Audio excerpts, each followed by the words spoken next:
عزاداری کے آثار، عزاداری کے برکات اور عزاداری کے فلسفے کے بارے میں حضرت آیت اللہ مقام اعظم رہبری انہوں نے فرمایا کہ بعض ایسے امور ہیں کہ جن کا انجام دینا انسان کو دین اور خدا سے نزدیک کر دیتا ہے۔ بعض ایسے امور، ان میں سے ایک سنتی اور قدیمی طریقے سے عزاداری کرنا ہے۔ یہ جو آپ ان سالوں میں ملاحظہ فرما رہے ہیں کہ جدیدیت پیدا ہو گئی ہے عزاداری میں، فقہاء نے تاکید کی ہے کہ سنتی اور قدیمی طریقے سے عزاداری کریں۔ یہ جو جدیدیت پیدا ہو چکی ہے اس میں بیشتر دشمنوں کے ہاتھ ہیں کہ محسوس طریقے سے آپ دیکھ سکتے ہیں کہ مرثیوں سے، نوموں سے مصائب کو نکال دیے ہیں۔ اب ترانے کی صورت میں اور منقبت کی صورت میں نوحے آ رہے ہیں کہ جن میں مصائب نام کی کوئی چیز نہیں ہے۔ تو یہ ایک جدیدیت ہے۔ اور سینہ زنی کے نام پر ڈرم بجاتے ہیں اور ریکارڈ کرتے ہیں اور آپ کی طرف بھیجتے ہیں اور ہم سنتے ہیں کہ یہ سینہ زنی ہو رہی ہے، یہ جدیدیت ہے۔ اور اس طرح کی اور بھی چیزیں۔ تو فرمایا کہ سنتی طریقے سے عزاداری کرنا انسان کو دین اور خدا کے نزدیک کر دیتا ہے۔ مقام اعظم رہبری نے فرمایا کہ امام راحل نے فرمایا ہے، امام راحل رحمۃ اللہ علیہ نے فرمایا ہے کہ عزاداری کو قدیمی طرز پر انجام دو تو وہ اسی تقرب اللہ کی وجہ سے ہے، قدیمی طرز میں جس میں اخلاص ہے اور جس میں خلوص ہے اور عزاداری خالص ہے، اس کی وجہ سے انسان مقرب درگاہ الہی بن جاتا ہے۔ لہذا فرمایا مجلس عزا میں بیٹھنا، مصائب اہل بیت کا پڑھنا، رونا، سینہ زنی کرنا، تعزیہ خانہ بنانا، مثلا تکیہ بنا لیتے ہیں، تکیہ عزاداری، اور عزاداری کے دستے تشکیل دینا وغیرہ ایسے امور ہیں جو لوگوں کے احساسات کو اہل بیت کے لیے پرجوش بنا دیتا ہے، اور یہ بہت اچھا عمل ہے۔ سوال کیا گیا ہے فقہاء سے کہ سید الشہداء کی عزاداری کا بہترین طریقہ کیا ہے؟ تو اس سلسلے میں مراجعین اعلام، ان فقہاء کے اقوال ہیں یہ، انہوں نے فرمایا عزاداری کا بہترین طریقہ یہ ہے کہ باشکوہ مجالس کا انعقاد کریں، کوشش کریں کہ اپنی اپنی جگہ مجالس عزا کو باشکوہ تر، باعظمت تر انعقاد کریں۔ لہذا ہم سب کو اہتمام کرنا چاہیے کہ باشکوہ طریقے سے انجام پائیں۔ دوسری چیز، آقا عبداللہ حسین کے مقاصد اور اہداف کو بیان کریں۔ مجالس میں آقا امام حسین کے اہداف اور مقاصد قیام، اہداف انقلاب آقا عبداللہ حسین، انہیں بیان کریں۔ تیسری چیز، عزاداری میں واقعہ کربلا کی تاریخ کو بیان کریں، مثلا نفس المحموم سے، مثلا جو ہیں باقی معتبر مثلا مقاتل کی کتابوں سے نقل کریں۔ اور چوتھی چیز، واقعہ کربلا کی تحلیل و تجزیہ کریں، کہ واقعات کربلا بیان کریں، پھر تجزیہ کریں کہ اس سے ہمیں کیا سبق ملتا ہے، یعنی پیامہائے عاشورہ، پیامہائے انقلاب آقا عبداللہ، یہ بیان کریں تجزیہ و تحلیل کے ذریعے۔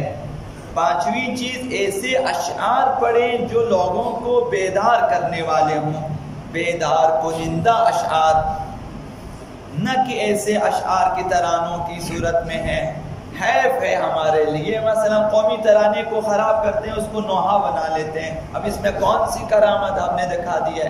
ایک طرف قومی ترانے کو خراب کیا، یہ خود جرم ہے. دوسرا یہ کہ آپ نے عزاداری کی اہمیت کو کم کر دیا، آپ کے لیے کوئی اور طرز نہیں ملا قومی ترانے کے علاوہ مثلا.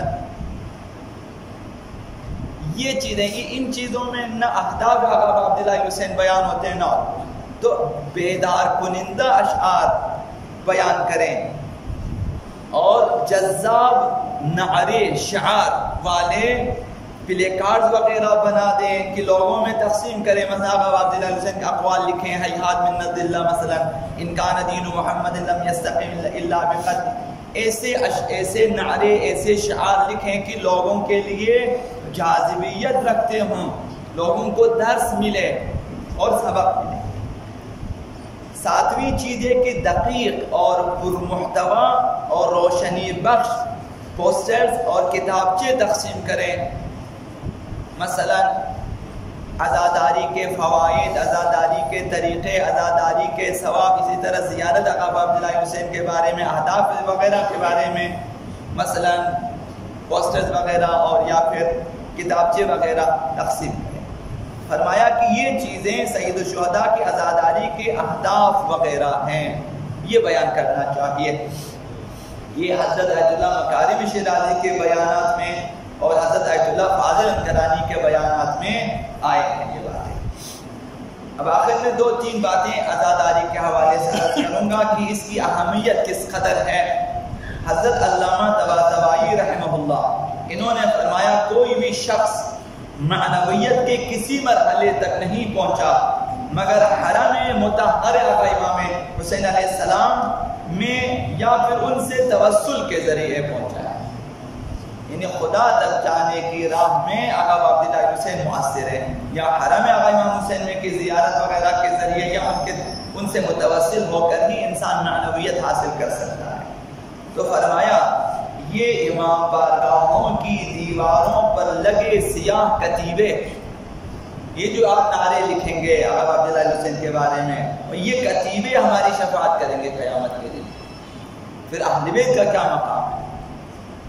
حضرت آیت اللہ گلبائگانی رحمہ اللہ، انہوں نے فرمایا کہ میرا دل چاہتا ہے کہ میرا نام سید الشہداء کے روضہ خانوں کی فہرست میں ثبت کیا جائے کہ قیامت کے دن جب مجھے اٹھائے تو روضہ خانوں کی فہرست میں ہوں. فقیہ ہونا کیا مقام رکھتا ہے؟ ان کی آرزو یہ ہے کہ روضہ خانوں کی فہرست میں، یہ عزاداری کی اہمیت کی وجہ سے. اور آخری جملہ حضرت آیت اللہ بہاؤالدینی رحمہ اللہ، ان کے حوالے سے نقل کیا کہ فرماتے آقا امام حسین سے مربوط مجموعہ یہ فقہ سے بالاتر چیز ہے. مجموعہ یہ انقلاب آقا عبداللہ حسین، عزاداری وغیرہ وغیرہ یہ جو چیزیں مربوط ہیں آقا امام حسین اور عزاداری سے، یہ فقہ سے بالاتر چیز ہے. اس مجموعے کی توہین نہیں ہونی چاہیے. یہ عزاداریاں نماز اور مساجد کو زندہ کرنے والی چیزیں ہیں. عزاداریوں کے ذریعے مسجدیں آباد ہوتی ہیں اور نمازیں قائم رہتی ہیں. لہذا آقا عبداللہ حسین کے حوالے سے جو بھی چیز عزاداری سے مربوط چیزیں ہیں ان کی اہانت نہیں ہونی چاہیے. لہذا علموں سے لے کر مجالس سے لے کر روضہ خانی سے لے کر تبرکات تک کسی بھی چیز کی توہین کرنا ہمارے لیے شائستہ نہیں ہے. اس کا العظیم العظم العزیز الجل الاکرم یا اللہ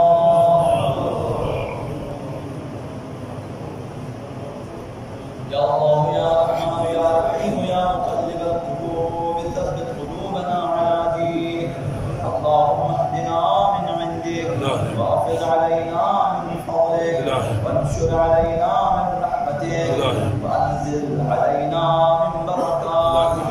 اللهم نور قلوبنا يا الله وبيض وجوهنا يا الله واهلك اعداءنا يا الله واشف مرضانا يا الله